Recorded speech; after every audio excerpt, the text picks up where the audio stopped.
नमस्कार दोस्तों, मैं हूं आपका दोस्त के बी और आइए 17 मई 2020 के करंट अफेयर की शुरुआत करते हैं। तो चलिए सबसे पहले करते हैं क्विज। कृषि तकनीक व नवाचार पर आधारित प्रदर्शनी के दूसरे संस्करण का आयोजन कहां पर किया गया? एएफसी चैंपियन लीग के लिए क्वालिफाई करने वाला पहला फुटबॉल क्लब कौन सा बना? स्टील मंत्री धर्मेंद्र प्रधान जी के द्वारा भारत के किस राज्य को स्टील हब बनाने की घोषणा की गई है? भारत के द्वारा किस देश के साथ 24 MH-60R मल्टी रोल हेलीकॉप्टर, जिसे हम लोग रोमियो हेलीकॉप्टर के नाम से भी जानते हैं, इसकी खरीद के लिए समझौता किया है? 22वें एथनोलॉग रिपोर्ट के अनुसार विश्व में सबसे ज़्यादा बोली जाने वाली भाषाओं में बांग्ला भाषा का कौन सा स्थान है? तो आइए अब इनके उत्तर जानते हैं। कृषि तकनीक और नवाचार के ऊपर जो एग्जीबिशन हुआ, इसका आयोजन किया गया तेलंगाना की राजधानी हैदराबाद में, और जो हमारे उपराष्ट्रपति हैं एम वी नायडू जी, उनके द्वारा इसका उद्घाटन किया गया था। एएफसी चैंपियन लीग के लिए क्वालिफाई करने वाला पहला फुटबॉल क्लब बना है गोवा फुटबॉल क्लब। कौन सा है? Goa football club. और इसने जमशेदपुर फुटबॉल क्लब को हरा करके यहाँ पे क्वालिफाई किया था। स्टील मंत्री धर्मेंद्र प्रधान ने ये घोषणा की है कि जो उड़ीसा राज्य है उसे हम लोग एक स्टील हब के रूप में डेवलप करेंगे, यानी कि मास लेवल पर स्टील का प्रोडक्शन किया जाएगा उड़ीसा राज्य में, और इसे डेवलप करने में जापान की हेल्प ली जाएगी। साथ ही साथ आपको ये भी ध्यान रखना है कि जो भारत देश है, यानी कि अपना देश है, वह स्टील के प्रोडक्शन में दूसरे स्थान पे पहुंच चुका है। भारत ने 24 यानी कि 24 रोमियो हेलीकॉप्टर के लिए समझौता किया है अमेरिका देश के साथ में, और इसे अमेरिका की सिरोस्की नामक जो कंपनी है उसके द्वारा निर्मित किया गया है। और अमेरिका के साथ में 2 हेलीकॉप्टर खरीद के लिए और समझौता हुआ है। एक तो है अपाचे और दूसरा है चिनूक। 22वें एथनोलॉग रिपोर्ट के अनुसार विश्व में सबसे ज़्यादा बोले जाने वाली जो भाषा है वह है अंग्रेजी। दूसरे स्थान पे है चीनी भाषा मंदारिन, और तीसरे स्थान पे है अपने यहाँ की भाषा हिंदी। बात करते हैं बांग्ला भाषा की, तो ये है 7वें स्थान पे। साथ ही साथ आपको ये ध्यान रखना है कि दुनिया में सबसे ज़्यादा जीवित भाषाएं, यानी कि सबसे ज़्यादा भाषाएं आपको मिलेंगी पापुआ न्यू गिनिया देश में। तो बांग्ला का स्थान है यहाँ पर 7वां। भारत के सबसे बड़े वायु गुणवत्ता निगरानी नेटवर्क, बात हो रही है एयर क्वालिटी मॉनिटरिंग नेटवर्क की, तो इसकी स्थापना किस शहर में किया जाएगा? एस भारती पुरस्कार किस राज्य की सरकार के द्वारा दिया जाता है? पवन हंस लिमिटेड कंपनी के नए अध्यक्ष कौन बने हैं? किस राज्य की सरकार द्वारा ट्रांसजेंडर समुदाय के लिए अलग पहचान पत्र जारी करने की घोषणा की गई? और नासा का जो ध्रुवों की मैपिंग के लिए मिशन है सूर्य के, इस मिशन का नाम क्या है? तो आइए अब इनके उत्तर जानते हैं। भारत का जो सबसे बड़ा वायु गुणवत्ता निगरानी नेटवर्क है, ये बनेगा आपका मुंबई में। एस भारती पुरस्कार ये उत्तर प्रदेश की सरकार के द्वारा दिया जाता है, लेकिन अभी उत्तर प्रदेश की सरकार ने ये घोषणा की है कि हम इस एस भारती पुरस्कार का नाम बदल करके रख देंगे राज्य सांस्कृतिक पुरस्कार। तो ये दिया जाता है उत्तर प्रदेश की सरकार के द्वारा। पवन हंस लिमिटेड कंपनी की बात करें, जो कि भारत में हेलीकॉप्टर सेवा प्रदाता एक कंपनी है, एक भारत सरकार के अधीन उपक्रम है, और इसके नए अध्यक्ष बन गए हैं संजीव राजदान। राजस्थान ने ये घोषणा की है कि जो भी हमारे यहाँ पर ट्रांसजेंडर कम्युनिटी के लोग हैं उनके लिए हम लोग एक अलग से आइडेंटिटी प्रूफ जारी करेंगे। तो ये घोषणा इन्होंने की है। साथ ही साथ आपको ये ध्यान रखना है कि हमारा जो पड़ोसी देश है नेपाल, इसने कहा है कि अगले वर्ष जो नेपाल में जनगणना होगी वहाँ की 2021 में, उसमें हम लोग LGBT समुदाय की भी जनगणना करेंगे। और सूर्य के ध्रुवों की मैपिंग के लिए नासा का जो मिशन है, इसका नाम है सोलर ऑर्बिटर प्रोब, और इस मिशन को यूरोपीय स्पेस एजेंसी के द्वारा किया जाएगा, नासा के द्वारा, यूरोपीय स्पेस एजेंसी की मदद से।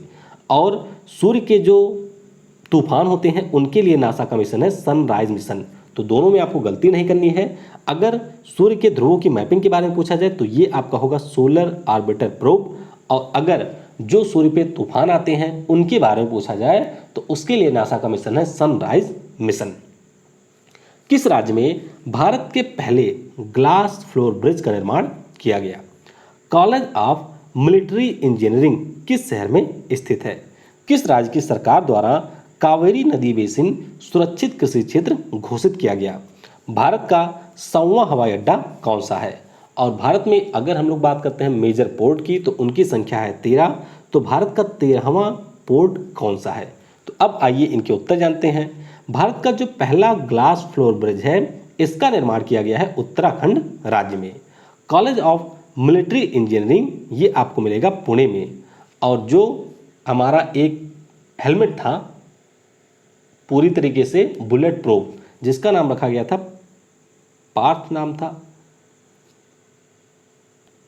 हाँ बुलेट प्रूफ जो हेलमेट था, उसके अलावा पार्थ नाम का गन शॉट लोकेटर है, इसका निर्माण इसी कॉलेज ऑफ मिलिट्री इंजीनियरिंग के द्वारा किया गया था। तमिलनाडु की राज्य की सरकार ने जो कावेरी नदी बेसिन है, इसे सुरक्षित कृषि क्षेत्र घोषित किया। इसका मतलब यह है कि बिना राज्य सरकार की परमिशन के यहाँ पर किसी भी प्रकार की औद्योगिक गतिविधियाँ नहीं की जा सकती हैं। भारत का जो 100वां हवाई अड्डा है, इसका उद्घाटन पीएम के द्वारा किया गया था 2018 में। इसका नाम है पेक्योंग और ये आपको मिलेगा सिक्किम राज्य में। भारत का जो 13वां बंदरगाह बन रहा है, ये आपको मिलेगा वधावन में, यानी कि महाराष्ट्र में। कहाँ पर? महाराष्ट्र में इसका निर्माण किया जा रहा है। तो इस तरीके से जो भारत में मेजर पोर्ट हैं, उनकी संख्या हो गई है बढ़कर के 13। महाराष्ट्र में दो पहले से हैं, एक तो है जवाहरलाल नेहरू, जिसे हम लोग न्यावा सेवा के नाम से जानते हैं, और एक है आपका मुंबई पोर्ट। तो ये रहा आपका क्विज। आई होप क्विज में आपने बेहतर प्रदर्शन किया हो गया, और अगर आप लोग कंटिन्यू रहेंगे तभी आप क्विज में बेहतर प्रदर्शन कर पाएंगे। चलिए अब वुहान वायरस अपडेट जान लेते हैं। दुनिया में इस समय तक लगभग आप कह सकते हैं कि 47 लाख लोग इस वायरस से संक्रमित हो चुके हैं। 3,10,000 से ज़्यादा लोगों की डेथ हो चुकी है। अच्छी बात यह है कि लगभग 18 लाख लोग इस वायरस से रिकवर कर चुके हैं। सबसे ज़्यादा संक्रमित व्यक्तियों में यूएसए है पहले स्थान पे, लगभग 15 लाख, स्पेन है दूसरे और रसिया है तीसरे स्थान पे। और जिस तरीके से अपने देश भारत में जो संक्रमित व्यक्ति हैं उनकी संख्या बढ़ रही है, तो भारत टॉप 5 में जल्द ही पहुंच सकता है। यहाँ पर आप देख सकते हैं भारत की स्थिति। यहाँ पर आइए तो 90,615 लोग अभी तक संक्रमित हो चुके हैं। और अगर हम लोग कल की डेट में बात करें तो सबसे ज़्यादा मामले देखने को मिले हैं, 4759 नए केस देखने को मिले हैं अपने देश भारत में। 2871 लोगों की डेथ हो चुकी है। महाराष्ट्र में संक्रमित व्यक्तियों की जो संख्या है वह 30,000 के ऊपर पहुंच चुकी है। उसके बाद में गुजरात और तमिलनाडु में चल रहा है इस समय कंपटीशन, कभी गुजरात आगे होता है, कभी होता है तमिलनाडु आगे। तो ये रहा वुहान वायरस अपडेट। ऐप अगर आपने डाउनलोड नहीं किया है तो ऐप को डाउनलोड आप कर सकते हैं। ऐप डाउनलोड करने के बाद में आपको सबसे अच्छी चीज़ जो मिलेगी कि वह आप मंथली करंट अफेयर सेक्शन में जा करके डेली के करंट अफेयर पढ़ सकते हैं। तो अगर आप नोट्स नहीं बनाना चाहते हैं तो आप यहाँ पर बेहतर ढंग से रिवीजन डेली का डेली कर सकते हैं। और वीडियो अगर आपको पसंद आता है तो वीडियो को लाइक और अपने दोस्तों के साथ में शेयर जरूर करिएगा। चलिए शुरुआत करते हैं आज के करंट अफेयर की। प्रत्येक वर्ष अंतर्राष्ट्रीय प्रकाश दिवस यानी कि इंटरनेशनल डे ऑफ लाइट कब मनाया जाता है? तो ये दिवस होता है प्रत्येक वर्ष 16 मई को। तो इस प्रश्न का ऑप्शन बी करेक्ट होगा। यह दिवस यूनेस्को के द्वारा मनाया जाता है और यह दिवस 16 मई को इसलिए मनाया जाता है क्योंकि 1960 में इसी दिन भौतिक विज्ञानी और इंजीनियर थियोडोर मैमन के द्वारा पहली बार जो लेजर का कॉन्सेप्ट होता है इसका सफल संचालन किया गया था। तो इसीलिए कला, संस्कृति, विज्ञान, शिक्षा और सतत विकास में जो भी लाइट की भूमिका है उसको चिन्हित करने के लिए प्रत्येक वर्ष यूनेस्को के द्वारा 16 मई को इंटरनेशनल डे ऑफ लाइट मनाया जाता है। यूनेस्को का मुख्यालय कहाँ पर है? तो ये आपको मिलेगा पेरिस में। इसके प्रमुख है आद्रे एजोले। 16 मई को किस राज्य ने अपना स्थापना दिवस मनाया? तो यहाँ पर स्थापना दिवस मनाया है सिक्किम राज्य ने। तो इस प्रश्न का ऑप्शन सी करेक्ट होगा। देखिए, जब हमारा देश आज़ाद हुआ था 1947 में, तो उस समय जिस प्रकार से जम्मू कश्मीर ने स्वतंत्र रहने की घोषणा की थी, उसी तरह से सिक्किम ने भी घोषणा की थी। लेकिन सिक्किम ने जो अपने यहाँ की विदेश नीति थी, सुरक्षा की चीज़ें थी या फिर संचार का विषय था, इसको भारत सरकार के पास कर दिया था। यानी कि भारत सरकार इन सब चीज़ों को मैनेज करता था। बाकी सिक्किम एक स्वायत्त क्षेत्र था भारत का। लेकिन बाद में कुछ ऐसी परिस्थितियां होती हैं कि वहां पर एक छोटा सा आंदोलन होता है और जो हमारे राष्ट्रीय सुरक्षा सलाहकार हैं अजीत डोवाल जी, वे जाते हैं और इन्हीं की मदद से सिक्किम भारत के 22वें राज्य के रूप में भारतीय संघ में शामिल होता है। तो 16 मई 1975 को ये भारतीय संघ में शामिल हुआ था और इसके लिए संविधान में संशोधन करना पड़ा था। तो 35वां संविधान संशोधन जिसके माध्यम से सिक्किम शामिल हुआ था भारतीय संघ में, तो संशोधन का नाम भी आपको याद रखना है। बात करते हैं सिक्किम की, तो इसकी राजधानी आपको गंगटोक में मिलेगी। राज्यपाल हैं यहाँ के गंगा प्रसाद, मुख्यमंत्री यहाँ के हैं प्रेम सिंह तमांग।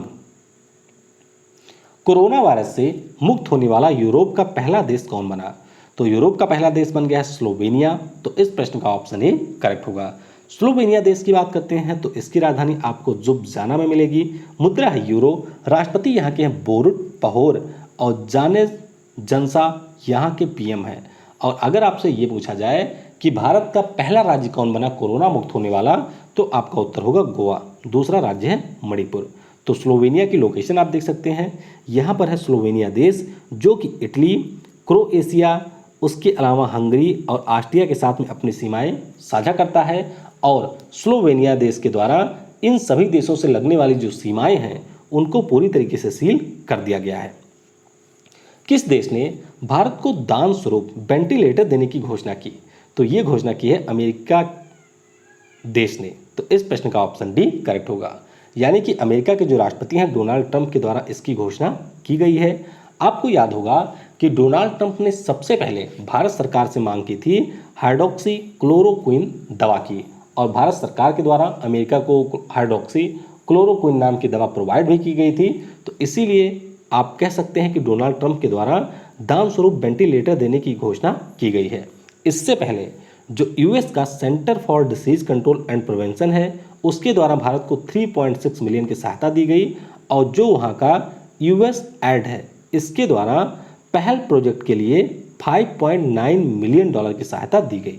तो ये 3.6 मिलियन है, ये 5.9 मिलियन। और आपने न्यूज़ में ये भी सुना होगा कि डोनाल्ड ट्रंप ने अब पूरी तरीके से चीन से या चीन के राष्ट्रपति से किसी भी प्रकार की बात करने से मना कर दिया है। और अभी जापान के द्वारा भी ये मांग की गई है कि WHO और चीन ये अनुमति दें कि चीन में जाकर के अन्य देशों के जो वैज्ञानिक हैं वह इस बात के ऊपर अपना रिसर्च कर सकें कि कोरोना वायरस की उत्पत्ति किस प्रकार से हुई थी।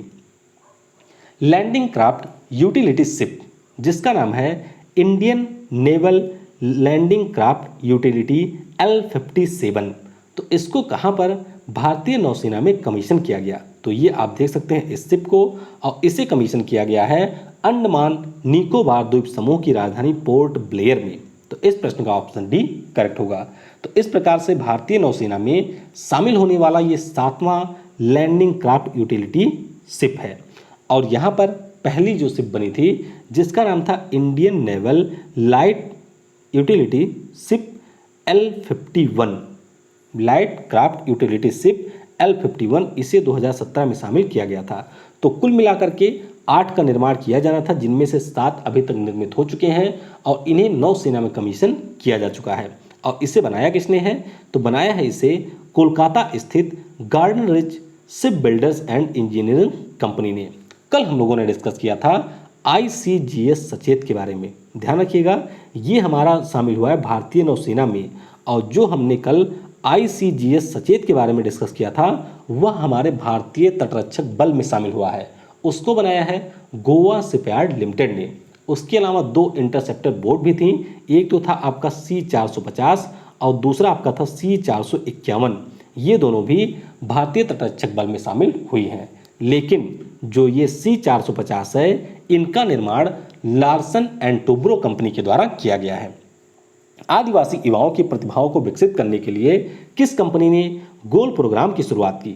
तो गोल प्रोग्राम मैं आपको पहले भी बता चुका हूं, और इसकी शुरुआत की गई है फेसबुक कंपनी के द्वारा। तो इस प्रश्न का ऑप्शन भी करेक्ट होगा। तो वर्तमान में जो हमारे केंद्रीय मामलों के मंत्री हैं यानी कि अर्जुन मुंडा जी, इनके द्वारा इसे लॉन्च किया गया अभी दिल्ली में।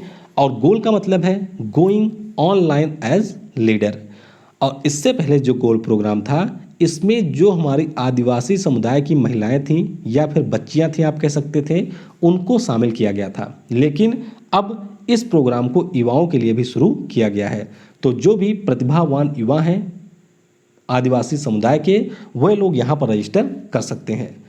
3 क्षेत्रों के ऊपर मुख्य रूप से इसमें फोकस किया जाएगा। एक तो है आपका डिजिटल साक्षरता, दूसरा है कौशल और तीसरा है लीडरशिप डेवलप करना और साथ ही साथ एंटरप्रेन्योरशिप। तो इनके ऊपर इस गोल प्रोग्राम में फोकस किया जाएगा। फेसबुक की अगर हम लोग बात करते हैं तो इससे पहले इन्होंने भारत में डिजिटल साक्षरता को बढ़ावा देने के लिए बी थिंक डिजिटल नाम का कैंपेन शुरू किया। इसके अलावा महिलाओं को ट्रेनिंग के लिए प्रगति नाम का अभियान भी इन्होंने शुरू किया है और अभी फेसबुक के द्वारा जो रिलायंस जियो है इसमें 9.99% हिस्सेदारी भी खरीदी गई है। केंद्र सरकार ने किस राज्य में सिंचाई सेवाओं व बाढ़ प्रबंधन में सुधार के लिए एशियाई इंफ्रास्ट्रक्चर इन्वेस्टमेंट बैंक के साथ $145 मिलियन के ऋण के लिए समझौता किया? तो ये समझौता किया गया है पश्चिम बंगाल राज्य के लिए। तो इस प्रश्न का ऑप्शन सी करेक्ट होगा। तो पश्चिम बंगाल में आपको मिलेगा दामोदर घाटी। तो दामोदर घाटी कमान में सिंचाई सेवाओं यानी कि सिंचाई की सुविधा और किस प्रकार से जो बाढ़ आती है उसको मैनेज किया जाए, इसके लिए यहाँ पर इंफ्रास्ट्रक्चर को डेवलप किया जाएगा इस $145 मिलियन की रकम के साथ में। तो इससे जो हमारा पश्चिम बंगाल है वहाँ के 5 जिलों के लगभग 27 लाख किसान लाभान्वित होंगे। बात करते हैं पश्चिम बंगाल की, तो इन्होंने अभी कुछ योजनाएं भी शुरू की हैं, जैसे कि स्नेहर पोरोश नाम की योजना है, प्रो चेष्टा नाम की योजना है, मातृ स्मृति नाम की योजना है। तो ये सारी योजनाएं पश्चिम बंगाल की सरकार के द्वारा शुरू की गई है। एशियाई इंफ्रास्ट्रक्चर इन्वेस्टमेंट बैंक की बात करते हैं तो इसकी स्थापना जनवरी 2016 में हुई थी। मुख्यालय इसका है चीन के बीजिंग में। अध्यक्ष इसके हैं जिन लिक्विन और कोविड-19 प्रकोप के दौरान भारत सरकार को AIIB के द्वारा $500 मिलियन की सहायता दी गई है, यानी कि ऋण के रूप में $500 मिलियन दिया गया है। किस कंपनी ने वर्चुअल रियलिटी स्टार्टअप जिसका नाम है नेक्स्ट PR, इसका $100 मिलियन में अधिग्रहण किया? तो ये अधिग्रहण किया है एप्पल ने। तो इस प्रश्न का ऑप्शन ए करेक्ट होगा। और इससे पहले एप्पल कंपनी के द्वारा एक वॉइस टेक्नोलॉजी स्टार्टअप था जिसका नाम था वोयोसिस, इसका भी अधिग्रहण किया गया था। और एक वेदर ऐप था जिसका नाम था डार्क स्काई, इसका भी अधिग्रहण किया गया है एप्पल कंपनी के द्वारा। एप्पल कंपनी की बात करते हैं तो 1976 में इसकी स्थापना हुई थी। संस्थापक इसके हैं स्टीव जॉब्स। मुख्यालय इसका आपको मिलेगा USA के कैलिफोर्निया में और CEO का नाम आपको यह ध्यान रखना है जो कि हैं टिम कुक। प्रत्येक वर्ष राष्ट्रीय डेंगू दिवस, ये बात हो रही है नेशनल डेंगू डे की, तो ये कब मनाया जाता है? तो ये दिवस हम मनाते हैं 16 मई को। तो इस प्रश्न का ऑप्शन भी करेक्ट होगा। तो स्वास्थ्य और परिवार कल्याण मंत्रालय के द्वारा डेंगू नामक जो बीमारी होती है इसके प्रति जागरूकता के लिए यह दिवस मनाया जाता है। ध्यान रखिएगा, जो डेंगू का मच्छर होता है यानी कि जिसका नाम है एडीज एजिप्टी मस्कीटो, इसे हम लोग टाइगर मस्कीटो के नाम से भी जानते हैं। यह मुख्य रूप से साफ जल में पनपता है। किसमें? साफ जल में ये जन्म लेता है एडीज एजिप्टी मस्कीटो और इसके वायरस का नाम है डेनवी यानी कि डेंगू वायरस। और इससे हमारे रक्त में जो प्लेटलेट्स होती है उसकी कमी हो जाती है और व्यक्ति की जान चली जाती है। ध्यान रखिएगा, डेंगू वायरस का भी अभी तक कोई वैक्सीन उपलब्ध नहीं है। और अभी आपको याद होगा या आपने सुना होगा कि WHO ने भी ये कहा है कि हो सकता है कि दुनिया को कोरोना वायरस के साथ में जीने की आदत डालनी पड़े, क्योंकि इसके भी वैक्सीन बनने की संभावना इस समय कम ही दिखाई दे रही है। किस IIT संस्थान ने कोविड-19 डैशबोर्ड जिसका नाम है MIRAHD-COVID-19 इसको लॉन्च किया? तो इसे लॉन्च किया है IIT गांधीनगर ने। तो इस प्रश्न का ऑप्शन सी करेक्ट होगा। तो ये डैशबोर्ड करेगा क्या?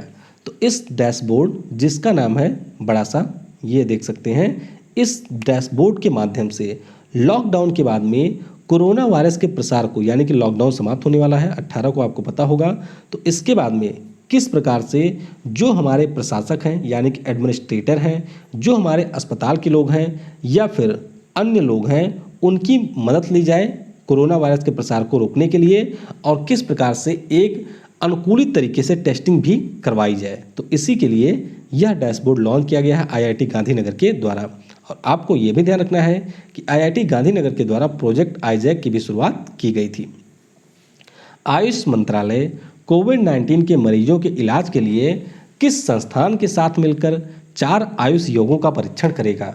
तो जैसे ही हम लोगों ने कल डिस्कस किया था कि WHO पूरी दुनिया में एक मास लेवल पर क्लिनिकल ट्रायल कर रहा है, यानी कि विभिन्न दवाओं का ट्रायल कर रहा है कोविड-19 के मरीजों पर।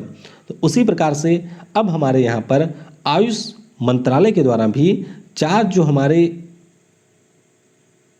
आयुष के तरीके हैं उनसे उपचार की कोशिश की जा रही है और इसमें मदद ली जा रही है CSIR की, यानी कि council of scientific and industrial research की। तो इस प्रश्न का ऑप्शन डी करेक्ट होगा। हमारे जो आयुष मंत्री हैं श्रीपद नायक एसओजी, इनके द्वारा ये घोषणा की गई है और जो 4 पद्धतियां हैं आयुर्वेद की उनमें एक तो है अश्वगंधा, दूसरी है मुलेठी, तीसरी है गिलोय और चौथी है आयुष 64 जिसे हम लोग पॉली हर्बल फार्मुलेशन के नाम से जानते हैं। तो इन 4 प्रकार की जो आयुष योग हैं इनके माध्यम से कोविड-19 के मरीजों का इलाज के लिए ट्रायल किया जाएगा। CSIR जिसकी स्थापना सितंबर 1942 को हुई थी, मुख्यालय है दिल्ली में और इसके डायरेक्टर जनरल हैं शेखर सी मंडे। ध्यान रखिएगा जो CSIR होता है उसके अध्यक्ष होते हैं PM, तो इस समय है नरेंद्र मोदी जी। भारत सरकार ने किस क्षेत्र के लिए कार्यशील पूंजी पर ब्याज दरों में 2% छूट देने की घोषणा की? तो ये घोषणा की है इन्होंने डेयरी क्षेत्र के लिए। तो इस प्रश्न का ऑप्शन ए करेक्ट होगा। तो यहाँ पर जो हमारे मत्स्य पालन, पशुपालन और डेयरी मंत्रालय के मंत्री हैं गिरिराज सिंह जी, इनके द्वारा इसके बारे में घोषणा की गई है और कहा गया है कि जो हमारी डेयरी सहकारी समितियां होती हैं या फिर जो हमारे फार्मर प्रोडक्ट ऑर्गेनाइजेशन होते हैं इनके द्वारा संचालित दूध प्रसंस्करण इकाइयों की जो क्षमता है इसे बढ़ा करके 126 लाख लीटर पर डे करने की योजना है। तो ये जो योजना है इसको राष्ट्रीय डेयरी विकास बोर्ड के द्वारा लागू किया जाएगा। सिंपल शब्दों में अगर मैं आपको कहूँ तो जिस प्रकार से कल हम लोगों ने डिस्कस किया था कि जो हमारा मुद्रा लोन होता है उसके अंतर्गत शिशु में अगर कोई लोन लेगा तो उसका जो 2% ब्याज है वो देगी केंद्र सरकार, उसी प्रकार से डेयरी उद्योग के लिए भी अगर कोई ऋण लेता है 1 अप्रैल 2020 से 31 मार्च 2021 तक तो उसमें 2% का अनुदान केंद्र सरकार के द्वारा दिया जाएगा ब्याज की दरों में। बस ये आपको सिंपली याद रखना है। किस राज्य की पुलिस ने कोरोना योद्धाओं के लिए thermal corona combat headgear launch किया है? तो ये आप देख सकते हैं हेडगियर है और इसे लॉन्च किया है दिल्ली राज्य की पुलिस ने। तो इस प्रश्न का ऑप्शन ए करेक्ट होगा। तो दिल्ली की जो पुलिस है इसने इंडियन रोबोटिक्स सॉल्यूशन के साथ में मिलकर के इस हेडगियर को लॉन्च किया है। इसके अलावा डे विजन कैमरा के साथ में कोरोना योद्धाओं की छवि को कैप्चर करने के लिए थर्मल कोरोना कम्बैट ड्रोन भी लॉन्च किया गया है दिल्ली पुलिस के द्वारा। तो ये आपको याद रखना है। इवेंट बोट जो कि हाल ही में समाचारों में है क्या है? तो इवेंट बोट जो इस समय समाचारों में है यह एक प्रकार का मैलवेयर है। तो इस प्रश्न का ऑप्शन डी करेक्ट होगा। तो भारत में जो कंप्यूटर इमरजेंसी रिस्पांस टीम है यानी कि जिसे हम सर्ट के नाम से जानते हैं, इसके द्वारा ये वार्निंग दी गई है कि जो इवेंट बोट नाम का मालवेयर है यानी कि एक मैलिशियस सॉफ्टवेयर है, एक प्रकार का सॉफ्टवेयर ही होता है मालवेयर जो कि आपके फ़ोन को नुकसान पहुंचाता है या फिर आपके फ़ोन या कंप्यूटर से डेटा को चोरी करता है। तो यहाँ पर जो इवेंट बोट नाम का मैलवेयर है यह आपके फ़ोन में आकर के जो आपकी निजी वित्तीय जानकारी होती है जैसे आपके बैंक के डिटेल हो गए, इन सब चीज़ों को चुराने में यह सक्षम है। तो सर्ट की बात करें तो यह आता है इलेक्ट्रॉनिक और IT मंत्रालय के अधीन जिसके मंत्री हैं रविशंकर प्रसाद जी। किस केंद्रीय मंत्री ने कोरोना स्टडीज सीरीज के तहत 7 प्रिंट व ई संस्करण शीर्षक लॉन्च किया? तो ये लॉन्च किया है रमेश पोखरियाल निशंक जो कि हमारे मानव संसाधन और विकास मंत्री हैं। तो इस प्रश्न का ऑप्शन सी करेक्ट होगा। तो यहाँ पर जो NBT है इसके द्वारा 7 शीर्षक पर आधारित psycho social impact of pandemic and lockdown and how to cope with नाम से 7 प्रिंट और ई संस्करण निकाले गए। तो यहाँ पर आप इन 7 को देख सकते हैं जैसे कि एक है the future of social distancing, making sense of it all, caught in corona conflict, new frontier at home, the ordeal of being corona warrior, vulnerable in Ottoman, alternation and resilience. तो ये 7 प्रकार के बुक हैं आप कह सकते हैं जिन्हें मानव संसाधन विकास मंत्री के द्वारा लॉन्च किया गया है। देवेश राय जिनका हाल ही में निधन हुआ किस भाषा के प्रसिद्ध लेखक थे? तो ये प्रसिद्ध लेखक थे बंगाली भाषा के। तो अभी इनका निधन हो गया है, तो इस प्रश्न का ऑप्शन बी करेक्ट होगा। और इन्होंने एक पुस्तक लिखी थी जिसका नाम है तिस्ता परेर वृत्तांतो। तो इस पुस्तक के लिए इन्हें साहित्य अकादमी पुरस्कार से भी सम्मानित किया जा चुका है। तो अब देवेश राय जी की निधन हो गया है, तो इनको श्रद्धांजलि। चलिए कल के प्रश्नों के उत्तर जान लेते हैं। किस राज्य की सरकार ने 10वीं और 12वीं की परीक्षाएं रद्द की? तो ये रद्द की है छत्तीसगढ़ राज्य की सरकार ने। विश्व बैंक के द्वारा पहले भी भारत को कोविड-19 से निपटने के लिए 1 बिलियन का ऋण दिया गया था और अब यहाँ पर विश्व बैंक के द्वारा एक बार फिर से $1 बिलियन के सामाजिक सुरक्षा पैकेज की भी घोषणा की गई है। 1998 में जो ऑपरेशन शक्ति के अंतर्गत न्यूक्लियर मिसाइल शक्ति 1 का परीक्षण किया गया था, इसके लिए कोड नेम था स्माइलिंग बुद्धा और कई सारे लोगों ने इसका भी सही उत्तर दिया था। तो उन सभी लोगों को खास तौर पे बहुत बहुत धन्यवाद। ओन ऑनलाइन नाम का जो प्लेटफॉर्म है इसे लॉन्च किया गया है महिंद्रा एंड महिंद्रा कंपनी के द्वारा और भारतीय नौसेना के द्वारा दूसरे देश में जो फंसे भारतीय हैं उनको लाने के लिए जो अभियान शुरू किया गया है इसका नाम है समुद्र सेतु। और ध्यान रखिएगा एक मिशन सागर नाम का भी अभियान है जिसके अंतर्गत जो 5 द्वीपीय देश हैं वहां पर मदद पहुंचाई गई है भारत सरकार के द्वारा। आज के वीडियो से आपके लिए प्रश्न है, पाकिस्तान के वनडे टीम के कप्तान कौन है? हेटफुल मीम्स चैलेंज नामक ऑनलाइन प्रतियोगिता की शुरुआत किस कंपनी ने की? प्रोचेस्ता योजना किस राज्य की सरकार द्वारा शुरू की गई? विश्व प्रवासी पक्षी दिवस कब होता है? और 37 हवाई अड्डों के आधुनिकीकरण के लिए रक्षा मंत्रालय द्वारा किसके साथ में समझौता किया गया है? तो इन प्रश्नों के उत्तर आपको नीचे कमेंट सेक्शन में देने हैं। वीडियो को आपने समय दिया उसके लिए आपको बहुत बहुत धन्यवाद। Thanks for watching. जय हिंद, जय भारत और सबसे जरूरी, पढ़ेगा भारत तो बढ़ेगा भारत।